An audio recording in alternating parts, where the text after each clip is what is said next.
ദൈവത്തിൻ്റെ അതിപരിശുദ്ധമായ നാമം വാഴ്ത്തപ്പെടുമാറാകട്ടെ. കർത്താവിൽ പ്രിയ സഹോദരീ സഹോദരന്മാരെ, എല്ലാവർക്കും വേഗം വരുന്ന കർത്താവായ യേശുക്രിസ്തുവിൻ്റെ നാമത്തിലുള്ള സ്നേഹവന്ദനം. ഞാനൊരു പ്രത്യേക പ്രാർത്ഥനാ വിഷയം, ഒരു സ്പെഷ്യൽ റിക്വസ്റ്റ് നിങ്ങളുടെ മുമ്പിൽ വയ്ക്കുവാനായിട്ട് ആഗ്രഹിക്കുകയാണ്. 25 വർഷങ്ങളോളമായി നോർത്ത് ഇന്ത്യയിലും കേരളത്തിലും ശക്തമായി സുവിശേഷ വേല ചെയ്യുന്ന ഒരു ദൈവദാസനാണ് പാസ്റ്റർ പീറ്റർ സാമുവേൽ. അദ്ദേഹം കുടുംബമായി പുനലൂരിനടുത്ത് മഞ്ഞലിപ്പച്ച എന്ന സ്ഥലത്ത് താമസിച്ചുകൊണ്ട് കർത്താവിൻ്റെ വേല ചെയ്യുന്നു. വളരെ ശക്തമായ തൻ്റെ ശുശ്രൂഷയുടെ കാലഘട്ടങ്ങളിൽ ജൂലൈ 7-ാം തീയതി, കഴിഞ്ഞ ജൂലൈ 7-ാം തീയതി തനിക്ക് ഒരു നെഞ്ചുവേദന അനുഭവപ്പെടുകയും ആ നെഞ്ചുവേദനയെ തുടർന്ന് അദ്ദേഹത്തെ പുനലൂർ ഹോസ്പിറ്റലിൽ കൊണ്ടുപോവുകയും അവിടുന്ന് തിരുവനന്തപുരം മെഡിക്കൽ കോളേജിലേക്ക് റെഫർ ചെയ്യുകയും തിരുവനന്തപുരം മെഡിക്കൽ കോളേജിൽ നിന്ന് അദ്ദേഹത്തെ സ്ത്രീ ചിത്തിര ഹോസ്പിറ്റലിലേക്ക് റെഫർ ചെയ്യുകയും ചെയ്തിരിക്കുകയാണ്.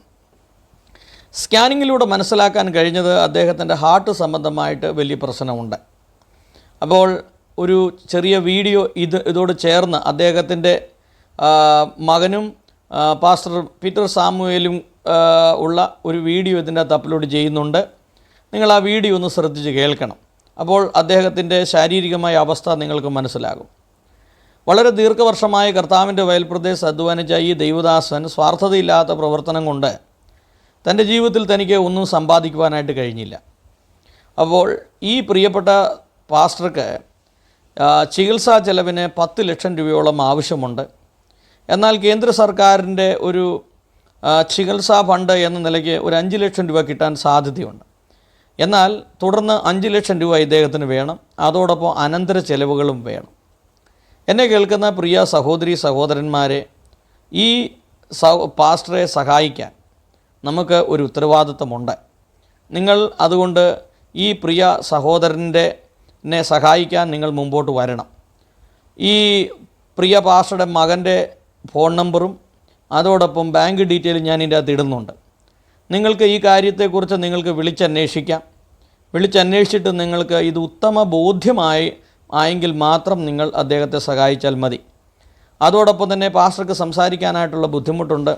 ഡോക്ടർ വളരെ സ്ട്രിക്റ്റായിട്ട് പറഞ്ഞിട്ട് സംസാരിക്കാൻ പാടില്ല, മകനെ വിളിക്കാം. അതോടൊപ്പം ഇനി സഹായം ചെയ്യാം, ആരും അറിയണ്ട എന്ന് ചിന്തിക്കുന്ന ആളുകളുണ്ടെങ്കിൽ അവർക്ക് നേരിട്ട് ബാങ്കിലേക്ക് പൈസ അയക്കാം. അപ്പോൾ എന്തായാലും ഈ എളിയവനെ ആദരിക്കുന്നവൻ ഭാഗ്യവാൻ, അനർത്ഥ ദിവസത്തിൽ യഹോവ അവനെ വിടിവിക്കും എന്നുള്ള വചനത്തെ നാം ഓർക്കുക. അതോടൊപ്പം മറ്റുള്ളവരെ സഹായിക്കാൻ നമുക്കൊരു ബാധ്യതയുണ്ട്. ക്രിസ്തീയ സമൂഹത്തിൻ്റെ ഒരു വലിയ പ്രത്യേകത എന്ന് പറയുന്നത് മറ്റുള്ളവരുടെ വിഷമങ്ങളിലും വേദനകളിലും അവർ താങ്ങുക എന്നുള്ളതാണ്. അതുകൊണ്ട് ഈ പ്രിയ പാസ്റ്ററെ സഹായിക്കാൻ നിങ്ങൾ മുമ്പോട്ട് വരണം എന്ന് ഓർമ്മപ്പെടുത്തുന്നതോടൊപ്പം നിങ്ങൾക്ക് ഇദ്ദേഹത്തെ വിളിച്ച് ഇത് ഉറപ്പാക്കാം. അതോടൊപ്പം ശക്തമായി നിങ്ങൾ ഈ പ്രിയ ദൈവദാസന് വേണ്ടി പ്രാർത്ഥിക്കണം. എൻ്റെ ഈ വീഡിയോ കേൾക്കുന്ന വിദേശ രാജ്യങ്ങളിലുള്ളവരൊക്കെ നിങ്ങൾ ഒരു ചെറിയ തുകയെങ്കിലും ഈ ദൈവദാസനെ കൊടുത്ത് സഹായിക്കുകയും അതോടൊപ്പം ക്രൈസ്തവ സഭകൾ, പ്രത്യേകിച്ച് പല സംഘടനകളുണ്ട്. യുണൈറ്റഡ് ക്രിസ്ത്യൻ സിനഡുണ്ട്, ഫെലോഷിപ്പുണ്ട്, അങ്ങനെ പല സംഘടനകളുണ്ട്. അവരോടൊക്കെയും എനിക്ക് പറയാനായിട്ടുള്ള ഈ ദൈവദാസനെ സഹായിക്കാൻ നിങ്ങൾ മുമ്പോട്ട് വരണം. എന്തായാലും ഒരു ചെറിയ വീഡിയോ ഞാൻ അപ്ലോഡ് ചെയ്യുകയാണ്. അതോടൊപ്പം ഇവരുടെ ബാങ്ക് ഡീറ്റെയിൽസ് ഞാൻ ഇതിൻ്റെ അകത്ത് കൊടുക്കുന്നുണ്ട്. ഞാനുമായിട്ട് യാതൊരുവിധമായ പണമിടപാടുകളുടെ ആവശ്യമില്ല. നിങ്ങൾക്ക് നേരിട്ട് വിളിച്ചത് ചെയ്യാം. അത് നമ്മുടെ ഉത്തരവാദിത്വമാണ് എന്ന് ഓർമ്മപ്പെടുത്തിക്കൊണ്ട് ആ വീഡിയോ കാണുവാൻ നിങ്ങളെ ഞാൻ ആഹ്വാനം ചെയ്യുന്നു. അതോടൊപ്പം ബാങ്ക് ഡീറ്റെയിൽസ് ഞാൻ കൊടുക്കും. നിങ്ങൾ ഈ പ്രിയ സഹോദരനെ പ്രാർത്ഥനയിൽ ഓർക്കുക. അതോടൊപ്പം കൈ അയച്ച് സഹായിക്കാൻ നിങ്ങൾക്ക് മനസ്സുണ്ടാകുക. ദൈവം എല്ലാവരെയും സഹായിക്കട്ടെ. ഈ വീഡിയോ നിങ്ങൾ കാണുക. പീറ്റർ സാമുവേൽ എവിടെയായിട്ടാണ് കർത്താവിദാസൻ വർക്ക് ചെയ്യുന്നത്? പുനലൂര് മണലിപ്പച്ച എന്ന സ്ഥലത്താണ്. മണലിപ്പച്ച എന്ന സ്ഥലത്താണ്. സഭയുടെ പ്രവർത്തനമാണല്ലോ അല്ലേ? സഭയുടെ. പ്രേക്ഷകരുടെ പ്രത്യേക ശ്രദ്ധയ്ക്ക് കർത്താവിദാസന് സംസാരിക്കാൻ ബുദ്ധിമുട്ടുള്ളത് കൊണ്ട്, വോയിസ് ക്ലാരിറ്റിയുടെ പ്രശ്നമുള്ളത് കൊണ്ട് അദ്ദേഹത്തിന്റെ രണ്ടാമത്തെ മകൻ നമ്മളോട് ഡീറ്റെയിൽ ആയിട്ട് സംസാരിക്കുന്നതായിരിക്കും. മോനെ പേരെന്ന് പറയൂ. എന്റെ പേര് സിജോ പീറ്റർ എന്നാണ്.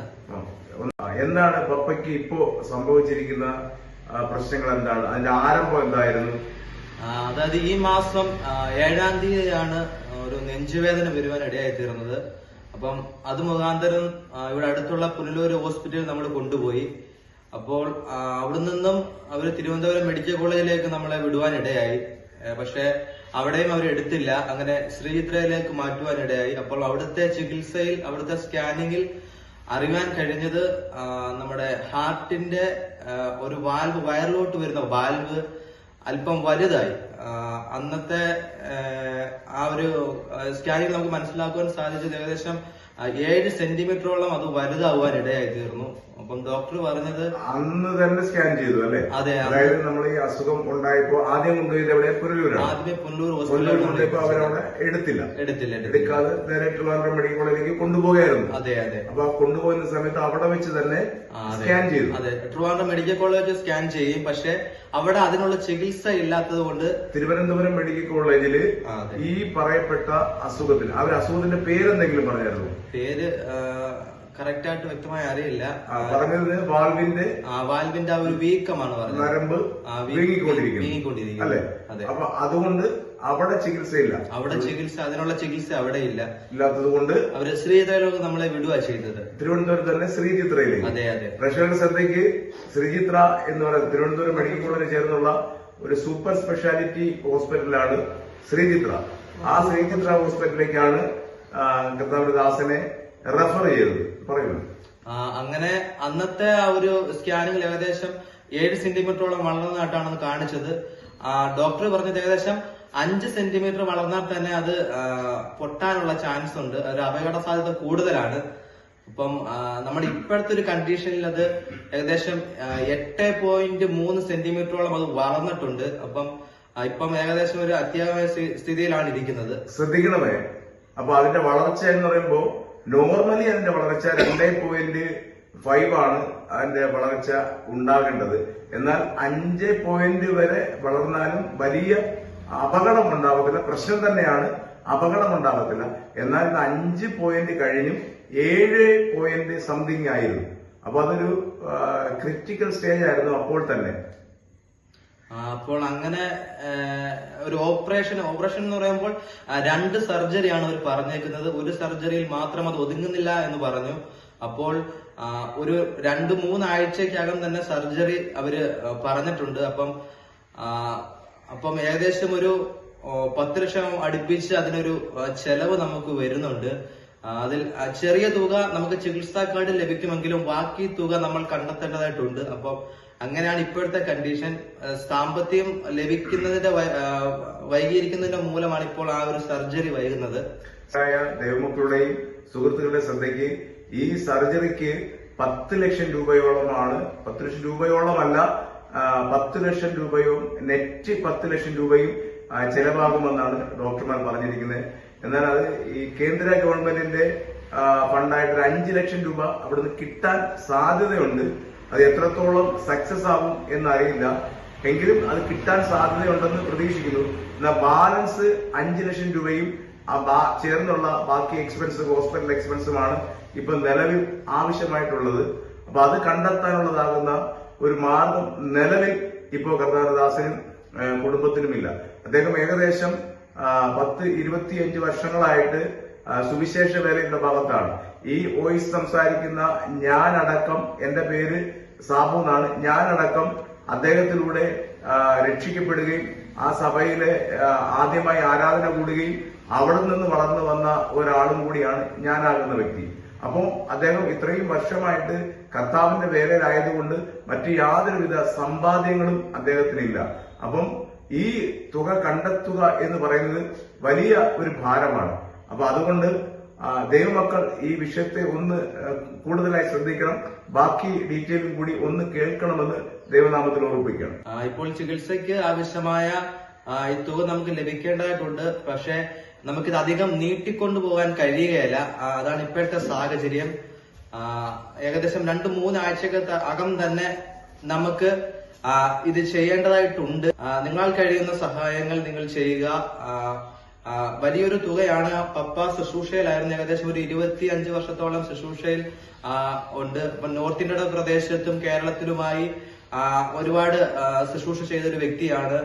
അധികം ഒന്നും അതിൽ നിന്നും സമ്പാദിക്കുവാനോ കഴിഞ്ഞിട്ടില്ല. അപ്പോൾ ഇപ്പോഴത്തെ നമ്മുടെ സാമ്പത്തിക സ്ഥിതി അനുസരിച്ച് നമുക്ക് ഈ ഒരു 5 ലക്ഷം എന്ന് പറയുന്നത് വളരെ ഭാരിച്ചൊരു തുകയാണ്. അപ്പോൾ ഇപ്പോഴത്തെ സാഹചര്യം നമുക്ക് അധികം നീട്ടിക്കൊണ്ടുപോകാൻ കഴിയില്ല ഈ സർജറി. അതാണ് ഒന്നാമത്തെ ഒരു പ്രശ്നം എന്ന് പറയുന്നത്. അപ്പോൾ ഇതാണ് അതിന്റെ റിസൾട്ട് എന്ന് പറയുന്നത്. റിപ്പോർട്ട് ഒന്ന് വീഡിയോയിലേക്ക് ഒന്ന് കാണിക്കണം. ഇതാണ് നമ്മൾ ശ്രീചിത്രയിൽ നിന്നും അല്ലെങ്കിൽ മെഡിക്കൽ കോളേജിൽ നിന്നും അവർ ആദ്യമേ തന്ന റിസൾട്ട് ഇതാണ്. ഇതിൽ നിന്നുമാണ് പിന്നെ ഒരു ശ്രീചിത്രയിലേക്ക് നമ്മൾ റെഫർ ചെയ്യാൻ ഇടയായിരുന്നത്. ശ്രീചിത്രയിലെ റിപ്പോർട്ടെല്ലാം അവരുടെ കയ്യിൽ തന്നെയാണുള്ളത്. അപ്പോൾ നമ്മൾ സർജറിക്ക് ചെല്ലുക എന്നതാണ് അവർ പിന്നീട് പറഞ്ഞേക്കുന്ന ഒരു ഓപ്ഷൻ. ഇപ്പൊ നിലവിൽ സർജറിക്ക് പോസ്റ്റ് ചെയ്തിരിക്കുന്ന ഒരു പേപ്പറാണ്. ബാക്കി ടെസ്റ്റുകളും ഡീറ്റെയിൽസുമായിട്ട് ഹോസ്പിറ്റൽ സർജറിക്ക് വേണ്ടി അഡ്മിറ്റ് ആകാൻ വേണ്ടി പോസ്റ്റ് ചെയ്തിരിക്കുന്ന ഒരു പേപ്പറാണ് ഇത്. ഈ വീഡിയോടൊപ്പം തന്നെ ഫോട്ടോയായിട്ട് നിങ്ങളുടെ മുമ്പിൽ അത് എത്തിക്കുന്നതാണ്. അപ്പോൾ തന്നെ ഈ കഴിഞ്ഞ ദിവസം വീണ്ടും അവര് ഒരു സ്കാൻ കൂടി ചെയ്തു.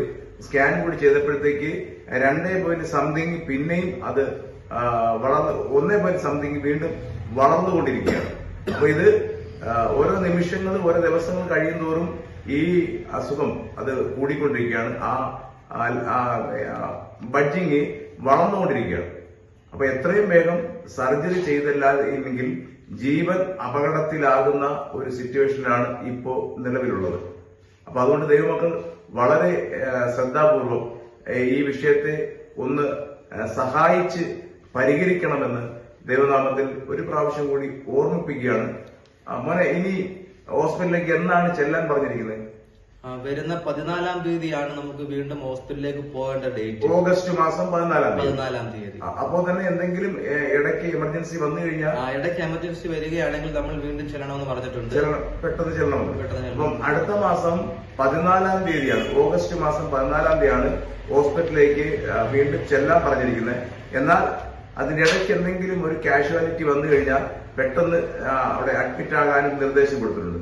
എന്നാൽ ഇതിനെല്ലാത്തിന്റെയും ഒരു ആവശ്യമെന്ന് പറയുന്നത് എന്തിനായാലും ശരി, ഹോസ്പിറ്റലിൽ പോകാനായാലും അഡ്മിറ്റ് ആകാനായാലും എന്തു തന്നെയായാലും സാമ്പത്തികം ഒരു വലിയ പ്രശ്നമാണ്. ആ സാമ്പത്തികം ഇവർക്ക് വലിയ തടസ്സമായിട്ട് നിൽക്കുകയാണ്.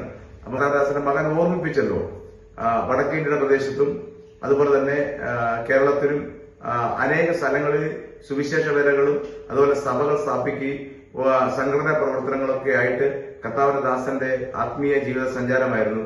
അതുകൊണ്ട് യാതൊരുവിധ സമ്പാദ്യങ്ങളും തങ്ങളുടെ പക്കലില്ല. കുറച്ച് പ്രാർത്ഥിക്കുന്ന ദൈവമക്കളല്ലാതെ മറ്റു യാതൊരുവിധ സമ്പാദ്യവും കർത്താവിന്റെ ദാസനിൽ ഇല്ല. അതുകൊണ്ട് എല്ലാ ദൈവമക്കളും ഇത് വളരെ ശ്രദ്ധയോടുകൂടി ഈ വിഷയത്തെ പരിഹരിച്ച് ഈ കുടുംബത്തെ സഹായിക്കണം. കർത്താവിന്റെ ദാസന്റെ സർജറി വേഗത്തിൽ നടക്കണം. ശേഷം ദൈവത്തിനു വേണ്ടി പ്രയോജനപ്പെടുവാൻ വേണ്ടി കർത്താവിന്റെ ദാസൻ ജീവനോടെ നിലനിൽക്കണം. അതിനുവേണ്ടി എല്ലാ ദൈവമക്കളും ഇതിനാവശ്യമാകുന്ന സാമ്പത്തികം, നിങ്ങളിൽ കഴിയുന്ന സാമ്പത്തികവും അദ്ദേഹത്തിന് നൽകി, അതുപോലെ നിങ്ങളുടെ പ്രാർത്ഥനയും അദ്ദേഹത്തിന് വേണ്ടി നൽകിക്കൊണ്ട് നിങ്ങൾ ഈ കുടുംബത്തെ സഹായിക്കണമെന്ന് ഒരു പ്രാവശ്യം കൂടി ഓർമ്മിപ്പിക്കുകയാണ്. അവര് സർജറിയുടേതായ റിസ്ക് അവര് പറയുന്നുണ്ട്. ഒന്നെങ്കിൽ നമ്മുടെ തലയ്ക്കകത്തോടുള്ള നരമ്പിന് എന്തെങ്കിലും സംഭവിക്കാനുള്ള ഒരു ചാൻസ് ഉണ്ട്, അല്ലെങ്കിൽ കാലിലോട്ട് പോകുന്ന നരമ്പിന് എന്തെങ്കിലും അപാകത സംഭവിക്കാൻ ചാൻസ് ഉണ്ട്. അങ്ങനെ ഈ സർജറി വളരെ റിസ്ക് ഏറിയ ഒരു സർജറിയാണ് എന്ന് പറഞ്ഞു. കാരണം ഇത് അധികമൊന്നും അങ്ങനെ ആർക്കും വരാത്ത ഒരു ഇതാണ് പറയുന്നത്. ഇങ്ങനെ ഒരു രോഗം അധികം ആർക്കും കണ്ടുവരുന്നില്ല എന്നാണ് അവർ പറയുന്നത്. അപ്പം അതുകൊണ്ട് തന്നെ ഈ സർജറി ഇച്ചിരി റിസ്ക് ഉള്ള സർജറിയാണ്. അതായത് റിസ്ക് ഉള്ള കാര്യമാണ് പറഞ്ഞത്. അപ്പം നമ്മുടെ സാമ്പത്തികം എന്നാണ് റെഡി ആകുന്നത്, അപ്പോഴാണ് അവർ ഇതിനുള്ള കാര്യങ്ങൾ ചെയ്യുകയുള്ളൂ. നമ്മുടെ സാമ്പത്തികം എപ്പോ ശരിയായാലും സർജറിക്ക് സാമ്പത്തികമാണ് ഇപ്പോൾ നമ്മുടെ തടസ്സം. അതെ, പക്ഷെ നമുക്കിത് അധികം നാൾ കൊണ്ടുപോകാനും പറ്റില്ല. കാരണം ഏകദേശം ഒരു 3 ആഴ്ചത്തെ ഡിഫറൻസ് കൊണ്ട് 1.5 സെന്റിമീറ്ററോളം അതിന്റെ ഒരു വ്യാസം വർദ്ധിച്ചിട്ടുണ്ട്.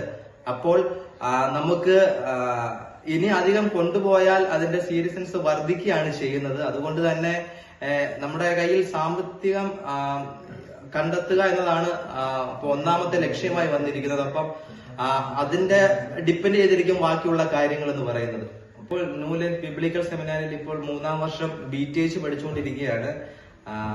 ഞാൻ അവിടെ നിന്നുകൊണ്ടാണ് പഠിച്ചുകൊണ്ടിരുന്നത്. അപ്പോൾ പിതാവിന് ഇപ്പം ശാരീരികമായ സ്ഥിതി മോശമായതുകൊണ്ട് തന്നെ ഇപ്പം ഏകദേശം ഒരു 2-3 ആഴ്ച കൊണ്ട് ഞാൻ അപ്പനോട് കൂടെയുണ്ട്. അപ്പം അങ്ങനെയാണ് ആയിരിക്കുന്നത്. ഇപ്പോൾ സംസാരിക്കുന്നതിൽ ബുദ്ധിമുട്ടുണ്ട്.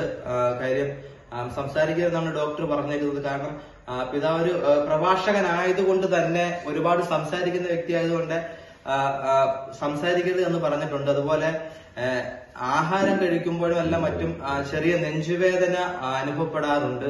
അപ്പം അത്യാവശ്യം പ്രാഥമികമായ കർമ്മങ്ങളൊക്കെ ചെയ്യുന്നുണ്ട്. ഇപ്പോഴത്തെ സ്ഥിതിയിൽ അത് വലിയ വിഷയമില്ല. പക്ഷെ ആൾക്ക് ഫുഡ് കഴിച്ചു കഴിയുമ്പോഴൊക്കെ ആ നെഞ്ചുവേദന വർദ്ധിച്ചു വരാറുണ്ട്. അങ്ങനെയുള്ള പിന്നെ സംസാരിക്കുന്നതിന് ബുദ്ധിമുട്ടാണ് ഇപ്പോഴത്തെ കണ്ടീഷനിൽ. അമ്മ എന്ത് ചെയ്യുന്നു? അമ്മ നേരത്തെ തന്നെ പിതാവിനെ ശുശ്രൂഷയിൽ സഹായിക്കുകയാണ്. ഹൗസ് വൈഫ് തന്നെയാണ്. എല്ലാ ദൈവമക്കൾക്കും കർത്താവ് യേശുക്രിസ്തുവിന്റെ നാമത്തിൽ വന്ദനത്തെയും നന്ദിയും ചൊല്ലുന്നു. ഇപ്പോൾ എൻ്റെ മോൻ പറഞ്ഞ അതേ സ്റ്റേജിലാണ് ആയിരിക്കുന്നത്. എനിക്ക് വേണ്ടി എല്ലാ ദൈവമക്കളും പ്രാർത്ഥിക്കുകയും ഈ ഓപ്പറേഷന് വേണ്ടതായ സാമ്പത്തിക സഹായം നിന്ന് സഹായിക്കണമെന്ന് അർപ്പിക്കുന്നു. കർത്താവ് ആയുസ് നീട്ടി തരുന്നുവെങ്കിൽ കർത്താവിന് വേണ്ടി പ്രവർത്തിക്കുവാൻ വീണ്ടും താല്പര്യവും ആഗ്രഹമുണ്ട്. അതുകൊണ്ട് ദൈവമക്കളെ എല്ലാവരെയും പ്രാർത്ഥന ചോദിക്കുന്നു. ദൈവം നമ്മളെ അനുഗ്രഹിക്കട്ടെ.